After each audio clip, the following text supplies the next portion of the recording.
أعوذ بالله من الشيطان الرجيم بسم الله الرحمن الرحيم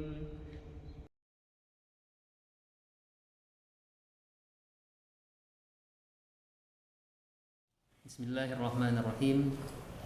Assalamualaikum warahmatullahi wabarakatuh.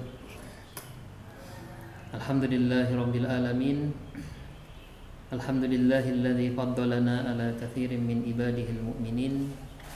Asyhadu an la ilaha illallah wa asyhadu anna Muhammadan abduhu wa rasuluh. Allahumma shalli ala sayyidina wa syafi'ina wa habibina wa maulana Muhammad wa ala alihi wa ashabihi wa man tabi'ahum bi ihsanin ila yaumiddin. Qala Allah Ta'ala fil kitabil karim ba'da a'udzu billahi minasy syaithanir rajim. Laqad kana fi qasasihim ibratul liulil albab. Alhamdulillah jamaah subuh rahimakumullah. Alhamdulillah kita bersyukur kepada Allah Subhanahu wa taala, kita masih diberikan kekuatan, kesehatan, keistiqomahan untuk menjalani ibadah dan ketaatan kepada Allah Subhanahu wa taala. Salam dan salawat senantiasa tercurahkan kepada junjungan kita Nabiullah Muhammad sallallahu alaihi wasallam. Alhamdulillah jamaah rahimakumullah, pada hari ini, pada pagi hari ini kami mendapat amanah untuk menyampaikan tadabbur Al-Quran yang diambil dari kisah-kisah yang terdapat di dalam Al-Quran. Salah satu kisah yang cukup lengkap, bahkan bisa dikatakan di antara kisah para nabi yang diceritakan sangat mendetail sekali di dalam Al-Quran, itu adalah kisah mengenai Nabiullah Yusuf alaihissalam. Kalau kita tilawah Al-Quran dan kemudian bertemu dengan surah Yusuf dan coba kita baca artinya dari awal sampai akhir, betul-betul surah Yusuf itu mengisahkan perjalanan hidup Nabiullah Yusuf alaihissalam dari sejak beliau masih kecil sampai nanti beliau sukses ya menjadi seorang pemimpin, seorang pejabat ya di pemerintahan di negeri Mesir. Ya, bahkan sampai wafatnya beliau. Ini menggambarkan bahwa di antara surah-surah yang ada di dalam Al-Quran yang berkaitan tentang bagaimana kisah-kisah dan sejarah, Allah Subhanahu wa taala memberikan porsi yang sangat lengkap ya, yang sangat detail tentang bagaimana perjalanan hidup Nabi Yusuf alaihissalam. Bahkan kalau kita bandingkan ya dengan Nabi kita, Nabi Muhammad SAW, masih lebih mendetail ya bagaimana kisah perjalanan hidup Nabi Yusuf alaihissalam. Kalau dalam khazanah orang-orang Nasrani dan Yahudi, Nabi Yusuf biasa disebut dengan Yosef ya, atau kisah mengenai Nabi Yusuf. Kalau kita melihat membandingkan dengan surah Muhammad misalnya, dalam surah Muhammad itu isinya tidak menyinggung bagaimana perjalanan hidup Rasulullah SAW. Di sini terlihat betapa ada pengkhususannya Allah Subhanahu wa taala kepada riwayat perjalanan Nabi Yusuf alaihissalam, sebagaimana yang juga disampaikan ya oleh Rasulullah SAW, yang disabdakan oleh Rasulullah ya, bahwa dari riwayat Abdullah bin Umar, Rasulullah pernah bersabda bahwa ada orang yang mulia, kemudian dia adalah anak daripada orang yang mulia, kemudian dia adalah anak daripada orang yang mulia. Ini dalam sabda Rasulullah dari Imam Bukhari, dijelaskan bahwa digambarkan bahwa ada orang yang mulia dan dia adalah anak daripada orang yang mulia, kemudian dia adalah anak daripada orang yang mulia, yakni Nabi Yusuf ibnu Yakub ibnu Ishaq ibnu Ibrahim. Ya, ini menggambarkan betapa keutamaan daripada Nabi Yusuf alaihissalam. Juga dari riwayat Imam Bukhari menjelaskan, ya, dijelaskan bahwa dari Ubaidillah, dari Sa'id ibnu Abu Sa'id, dari Abu Hurairah Rasulullah pernah ditanya, ya, siapakah orang yang paling terhormat? Maka Rasulullah bersabda, orang yang paling terhormat adalah orang yang bertakwa. Orang yang paling bertakwa, kata Rasulullah SAW. Kemudian kata para sahabat, bukan itu ya Rasulullah yang kami tanyakan, yang kami maksud. Maka Rasulullah SAW bersabda, orang yang paling terhormat, orang yang paling mulia adalah Yusuf Nabi Allah, anak daripada Nabi Allah, ya. Kemudian dia adalah anak daripada kekasih Allah. Maka mereka berkata, ya, kata para sahabat, bukan itu ya Rasulullah. Kemudian Rasulullah bertanya lagi, bersabda lagi, apakah kalian menanyakan kepadaku tentang orang-orang Arab yang paling mulia? Maka mereka menjawab, iya ya Rasulullah. Maka Rasulullah bersabda, orang yang terpandang dari kalian di masa jahiliyah adalah orang yang terpandang pula di masa Islam jika mereka mengerti. Nah, ini sabda Rasulullah yang sangat terkenal, ya. Fakhiyarukum fil jahiliyah khiyarukum fil Islam iza faqihu. Nah, dalam potongan hadis tersebut digambarkan bahwa kalau ketika ditanya Rasulullah, ya, siapakah orang yang mulia, maka jawaban Rasulullah diantaranya adalah Nabi Yusuf alaihissalam. Sehingga kalau kita membaca surah Yusuf, ya, dari ayat yang pertama sudah tergambar, ya, sampai ayat yang terakhir sudah tergambar bagaimana keagungan, ya, perjalanan hidup daripada Nabi Yusuf alaihissalam. Dalam ayat yang ketujuh misalnya Allah Subhanahu wa taala berfirman, laqad kana fi Yusufa wa ikhwatihi ayatul lis-sa'ilin. Sesungguhnya ada beberapa tanda-tanda kekuasaan Allah pada kisah Yusuf dan saudara-saudaranya bagi orang-orang yang mempertanyakannya. Jadi beliau ini kan terlahir, ya. Jadi Nabi Yakub itu punya 2 orang istri, ya. Kemudian punya beberapa orang istri, ya. Kemudian dari istri yang pertama yang bernama Rahil itu lama tidak punya anak, ya, Rahel, ya. Lama tidak punya anak. Kemudian beliau menikah lagi dengan salah seorang budaknya, ya. Kemudian dari budaknya itulah lahir kakak-kakak daripada Nabi Yusuf, ya. Setelah lama sudah banyak anak dari budaknya itu, maka dari istri resminya, istri sahnya Rahil, lahirlah Nabi Yusuf alaihissalam dan Bunyamin. Ya, ini 2 saudara, 1 ibu. Dan dari sejak lahirlah kemudian mulai digambarkan di dalam ayat dalam surah Yusuf itu bagaimana mereka merasa dianaktirikan, ya. Mereka merasa berbeda perlakuan sang ayah kepada anak-anaknya, khususnya kepada Nabi Yusuf, ya. Maka mereka bersangka bahwa ayahnya ini mengalami kesesatan, ayahnya ini mengalami kekeliruan, ya. Bahkan dikatakan inna abana lafi dhalalin mubin, sungguh ayah kita ini dalam kekeliruan yang nyata, ya. Sehingga mereka kemudian ingin melakukan sesuatu yang zalim, ya, kepada Nabi Yusuf alaihissalam. Bahkan mereka sampai berkesimpulan agar kemudian Nabi Yusuf ini dimusnahkan saja, ya, dienyahkan saja, ya. Iktulu Yusufa awitrahu arba, ya. Bunuhlah Yusuf atau buanglah dia ke suatu daerah yang tidak dikenal, ya. Jadi ada 2 opsi yang ditawarkan ketika mereka bermusyawarah bagaimana ini melenyapkan Nabi Yusuf ini yang mengganggu, yang membuat berkurangnya kasih sayang ayahnya kepada mereka. Kemudian mereka bersepakat agar dibunuh atau kita buang saja. Kemudian ketika sedang bermusyawarah itu ada salah satu pendapat yang kemudian itulah yang nanti terjadi, ya. Qala qailum minhum la taqtulu Yusuf wa alqu fi ghayabatil jubbi yaltaqithu ba'dus sayyarati in kuntum fa'ilun. Seseorang di antara mereka berkata, janganlah kamu bunuh Yusuf, tetapi masukkanlah dia ke dasar sumur agar dia dipungut oleh beberapa orang musafir jika engkau hendak berbuat. Nah, jadi ayat ini memperlihatkan, ya, kepada kita betapa kekuasaan Allah Subhanahu wa taala. Mereka awalnya sudah punya hasrat, ya, sudah punya keinginan untuk membunuh Nabi Yusuf, ya. Kemudian bahkan opsi yang lain ingin dibuang jauh-jauh. Ini kan kebiasaan biasanya rezim, ya, kalau tidak dibunuh ya dibuang, ya, diasingkan, ya. Ada proses exile, ya, proses dibuang, diasingkan. Nah, tapi ternyata ketika itu Allah Subhanahu wa taala memberikan ilham, ya. memberikan ilham kepada salah seorang di antara mereka dan dengan mengatakan janganlah bunuh Yusuf, ya, janganlah bunuh dia.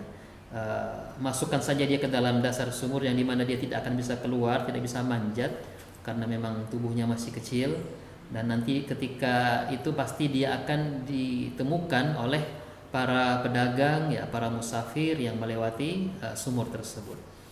Akhirnya opsi inilah yang diterima, ya, oleh para saudara-saudara Nabi Yusuf tersebut. Nah, dari sini terlihat, ya, betapa Allah Subhanahu wa taala itu punya kehendak yang luar biasa terhadap kehidupan dan kematian seseorang. Ya, kalau kita bandingkan dengan kisah Rasulullah SAW yang misalnya juga, ya, ketika menjelang hijrah, orang-orang kafir Quraisy sudah bersepakat, ya, agar membunuh Rasulullah SAW. Sudah dipilih para pemuda-pemuda yang akan menjadi algojo, yang akan menjadi eksekutor, ya, dari Rasulullah SAW. Pemuda terbaik, pemuda terpilih yang sudah mengepung rumah Rasulullah dan sesungguhnya sudah siap mengeksekusi Rasulullah. Tapi Allah Subhanahu wa taala punya kekuasaan, ya, punya kehendak lain sehingga Rasulullah bisa lolos, ya, bisa selamat dari rencana pembunuhan tersebut. Jadi ketika Rasulullah mau dibunuh, ya, ketika Nabi Yusuf mau dibunuh, di sini terlihat betapa Allah Subhanahu wa taala punya peran untuk bisa menggagalkan pembunuhan tersebut. Alhamdulillah jamaah subuh rahimakumullah, ya, maka akhirnya mereka minta izin, ya, minta izin kepada ayahnya Nabi Yakub agar kemudian membawa Nabi Yusuf, ya, agar bisa diajak bareng-bareng, ya. Maka sesungguhnya Nabi Yakub sudah ada kekhawatiran sebenarnya. Maka dia mengatakan, qala inni la yuhzununi an tadhhabu bihi wa akhafu ay yakulahu zi'bu wa antum anhu ghafilun. Nabi Yakub mengatakan, sesungguhnya kepergian kamu bersama Yusuf amat menyedihkan aku, dan aku khawatir kalau dia dimakan serigala sedang kamu lengah daripadanya. Karena memang Nabi Yusuf masih sangat belia, masih sangat kecil sekali. Beliau khawatir kalau nanti ketika sedang mengembala atau bagaimana Yusuf dilupakan, ya, terlalaikan dari perhatian, maka kemudian dia bisa diterkam oleh serigala. Kemudian mereka mengatakan, meyakinkan kepada ayahnya bahwa insya Allah, ya, akan dijaga dengan sebaik-baiknya. Ya, mereka mengatakan, qalu la in akaluhu dhi'bu wa nahnu usbatun inna idza la khasirun. Jika memang benar-benar dia dimakan serigala sedang kami adalah golongan yang kuat, sesungguhnya kami kalau demikian tentu adalah orang-orang yang merugi. Tapi kan nanti justru pernyataan Nabi Yakub inilah yang menjadi alibi, ya, yang menjadi alibi mereka bahwa Nabi Yusuf sudah dimakan serigala, ya, kan begitu. Maka mereka kemudian membuang Nabi Yusuf ke dalam sumur, kemudian bajunya dilumuri oleh dilumuri oleh darah hewan. Kemudian dikatakan seolah-olah bahwa Nabi Yusuf telah benar-benar dimakan oleh serigala. Ini makar mereka, ya, untuk kemudian memusnahkan, ya, menyahkan Nabi Yusuf. Mereka menyangka bahwa setelah itu mereka tidak akan pernah lagi ada keterkaitan atau ada hubungan dengan Nabi Yusuf. Tapi Allah Subhanahu wa taala, kalau kita baca surah Yusuf ini, nanti terlihat, ya, betapa mereka akan mendapati bahwa justru Nabi Yusuflah yang akan menolong mereka di kemudian hari. Sebagaimana yang sudah kita biasa baca dalam kisah-kisah, yang nanti beliau ditemukan oleh para musafir, kemudian akhirnya dibawa, ya, dibawa ke ke kota Mesir, dan kemudian dibeli oleh salah seorang pemimpin di kota Mesir yang kalau dalam buku-buku sejarah disebut dengan Potifar, ya, Potifar. Kalau di dalam surah Yusuf disebut dengan Al-Aziz, ya. Dan kemudian saudara-saudaranya melaporkan, ya, kepada ayahnya bahwa ternyata betul dimakan serigala, ya. Kemudian ketika itu mereka beralibi bahwa ini buktinya, ya, ini bukti fisiknya bahwa bajunya sudah berlumuran darah, ya. Kemudian yang menarik, ya, yang menarik bahwa di situ ayah Nabi Yusuf alaihissalam itu terlihat betapa kesabarannya terhadap kenakalan daripada anak-anaknya itu. Anak-anaknya luar biasa, sudah melakukan muslihat untuk mengenyahkan adik kandungnya sendiri ya. Kemudian dia berdusta, mereka berkhianat, mereka berdusta bahwa Nabi Yusuf sudah mati ya, sudah dimakan oleh serigala. Kemudian sama sekali dia tidak memarahi anak-anaknya itu ya. Beliau bahkan hanya mengatakan, bal sawwalat lakum anfusukum amra fasabrun jamil wallahul musta'an ala ma tasifun, kata Nabi Yakub ketika itu. Ketika dibawa itu baju yang berlumuran darah hewan itu, maka Nabi Yakub sesungguhnya tahu kalau ini adalah muslihat, maka dia mengatakan, sebenarnya diri kalian sendirilah yang memandang baik perbuatan yang buruk itu, maka kesabaran yang baik itulah kesabaranku ya. Jadi betul-betul dia berusaha bersabar ya, bersabar terhadap ujian tersebut. Dan saking sabarnya terhadap kehilangannya terhadap anak kesayangannya Nabi Yusuf, maka kemudian sampai-sampai digambarkan matanya menjadi buta ya, mata beliau menjadi buta karena kesedihan yang luar biasa terhadap Nabi Yusuf alaihissalam.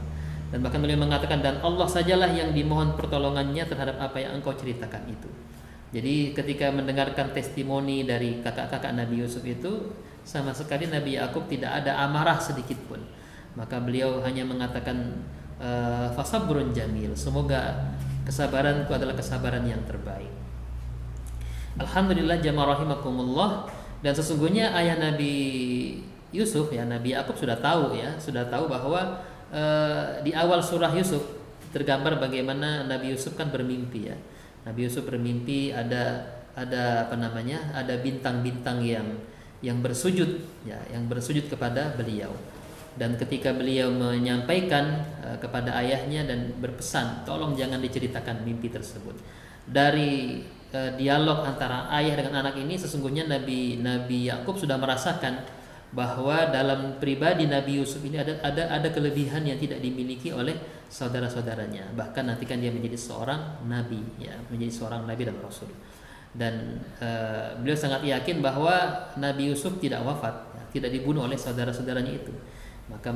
Maka beliau pun yakin sekali bahwa pasti akan ada momen dia akan kembali berjumpa dengan anak kesayangannya tersebut. Maka itulah ya, dalam kisah-kisah yang bisa kita baca begitu ya. Dijuallah Nabi Yusuf dengan harga yang murah ya, beberapa dirham saja. Mereka sama sekali tidak tertarik kepada Nabi Yusuf untuk kemudian mengadopsinya begitu ya, malah kemudian dibeli oleh pemimpin di negeri Mesir. Kemudian di negeri Mesir itu dia menjadi anak adopsi dan dipelihara, dan dia berkembang bertumbuh ya, bahkan digambarkan dalam surah Yusuf itu, walamma balagha ashuddahu atainahu hukman wa ilma. Jadi Nabi Yusuf tidak hanya beliau justru bertumbuh besar itu di rumah pejabat di negeri Mesir. Di sana beliau mendapatkan hikmah dan mendapatkan ilmu. Beliau mendapatkan pendidikan terbaik ya di negeri Mesir, karena bisa dikatakan negeri Mesir adalah salah satu di antara peradaban ya besar ketika itu. Di masa Nabi Yusuf ini negeri Mesir dipimpin oleh namanya dinasti Hyksos ya. Dinasti Hyksos itu salah satu di antara dinasti antara generasi Fir'aun pertama, kemudian dikalahkan oleh bangsa Hyksos. Kemudian nanti Hyksos ini berkuasa selama beberapa abad begitu ya. Kemudian nanti generasi Hyksos ini akan dikalahkan oleh generasi Fir'aun kedua, yang nanti itu terjadi pada masa Nabi Musa. Nah, jadi kaum Hyksos ini adalah orang-orang berasal dari daerah wilayah Arab ya, wilayah Arab. Kemudian mereka tinggal di pinggiran delta Sungai Nil. Mereka sebagai penggembala ya. Mereka disebut sebagai Hyksos. Mereka adalah bangsa penggembala. Lama-lama mereka berkembang pesat dan bahkan bisa merebut kekuasaan di negeri Mesir. Dan itulah maka kemudian sesungguhnya antara kaum Hyksos dengan Nabi Yusuf itu masih ada hubungan kekerabatan ya dari sisi nasab. Dan ketika Nabi Yusuf itu nanti direkrut ya menjadi pemimpin di negeri Mesir itu pada masa ketika Mesir dikuasai oleh kaum Hyksos. Itu dalam buku-buku sejarah. Alhamdulillah beliau tinggal di rumahnya Potifar itu ya. Kemudian di sana ada ibu yang memelihara beliau, yakni Zulaikha. Nah, disitulah terjadi di mana ternyata ketika bertumbuh dewasa, Nabi Yusuf menjadi seorang pemuda yang sangat gagah, rupawan ya, yang juga di dalam surah Yusuf digambarkan ya, saking gagahnya, saking rupawannya ini Nabi Yusuf ya, digambarkan kan para wanita-wanita ya, para ya kalau bahasa sekarang itu para emak-emak itu ya, para ibu-ibu pejabat itu diundang ya ke rumahnya Potifar ini, kemudian untuk melihat langsung bagaimana kegantengan ya, bagaimana rupawannya Nabi Yusuf tersebut. Sampai-sampai mereka ketika diberikan apel dan pisau itu, mereka nggak sadar menyayat-nyayat tangan mereka sendiri. Mereka takjub dengan ketampanan daripada Nabi Yusuf alaihissalam. Ini juga menggambarkan Allah Subhanahu wa taala yang maha indah, juga pasti tentu menciptakan makhluk pun juga bisa menciptakan yang indah pula. Maka terlihat ya betapa nantinya juga antara Nabi Yusuf dengan Zulaiha itu ada fitnah kan begitu ya. Zulaiha punya hasrat yang besar ya, syahwat kepada Nabi Yusuf ya, bahkan sudah dalam situasi keadaan dalam satu bilik ya. Kemudian sudah sangat mudah bagi mereka untuk berbuat maksiat. Kemudian Nabi Yusuf alaihissalam mendapatkan ilham dari Allah Subhanahu wa taala untuk meninggalkan syahwat tersebut, karena perbuatan zina itu adalah perbuatan yang keji, perbuatan yang fahisyah. Maka Nabi Yusuf yang masih muda ketika itu berlari ya, meninggalkan tempat tersebut sampai kemudian bajunya koyak. Nah, juga dalam surah Yusuf digambarkan itu bagaimana secara detail ya, ketika diadili ya, kalau koyaknya di depan berarti Nabi Yusuf ini yang salah. Tapi kalau koyaknya di belakang berarti memang dia ditarik dari belakang. Berarti Zulaiha yang sesungguhnya yang salah. Tetapi karena Nabi Yusuf ini membuat sesuatu yang sesuatu yang hal yang aneh, ya, hal yang mungkin bisa merisaukan di rumahnya Potifar ini, maka akhirnya dia dipenjara nantinya kan begitu. Ya, jadi dari kisah Nabi Yusuf ketika bersama Zulaikha juga di situ ada hikmah, ada tadabbur yang luar biasa, menggambarkan betapa ketaatan Nabi Yusuf di dalam berusaha untuk menghindarkan diri dari larangan Allah Subhanahu wa taala atau perbuatan fahisyah. Pelajarannya adalah bahwa ketika kita dalam situasi ya, pasti ya, kita itu semuanya manusia ini pasti pernah dalam situasi dosa, dalam situasi perbuatan kemaksiatan. Nah, ketika dalam situasi kita hampir melakukan satu perbuatan dosa, satu perbuatan maksiat, maka kita belajar kepada Nabi Yusuf, kita harus berlari. Ya, kita harus berlari sekencang-kencangnya. Jangan sempatkan lagi kita menoleh ke belakang atau kita bertahan sejenak. Kalau kita menoleh ke belakang atau kita bertahan sejenak, maka bisa dipastikan kita akan kembali tergoda, akan kembali terjerumus ke dalam perbuatan maksiat, perbuatan dosa tersebut. Nah, dari kisah Yusuf ini kita belajar bahwa untuk kemaksiatan segera tinggalkan. Ya, segera tinggalkan. Ibaratnya kalau kita dalam satu kamar dengan wanita yang tidak halal buat diri kita, walaupun sudah dalam keadaan pintunya tertutup, sesungguhnya kita masih punya peluang, masih punya kesempatan untuk meninggalkannya. Ya, jangan kemudian kita larut dalam situasi syahwat yang menjerumuskan kita ke dalam perbuatan dosa dan perbuatan maksiat itu. Ya, kita tahu bahwa perbuatan zina itu adalah perbuatan yang dibenci oleh Allah Subhanahu wa taala. Dia merupakan dosa besar, ya, bahkan digambarkan oleh misalnya dalam penjelasan Imam Asy-Syafi'i, ketika seseorang itu berbuat zina, bahwa hewan-hewan yang ada di kamar tersebut, yang ada di rumah tersebut, semuanya kena bagian fitnahnya, ya, kena murkanya Allah, semuanya kena. Jadi hewan-hewan yang ada itu kena juga, ya, semut-semut, cicak, ya, hewan-hewan yang ada itu kena imbas buruk, ya, dampak buruk dari perbuatan keji tersebut, menggambarkan betapa zina itu sangat mengerikan. Ya.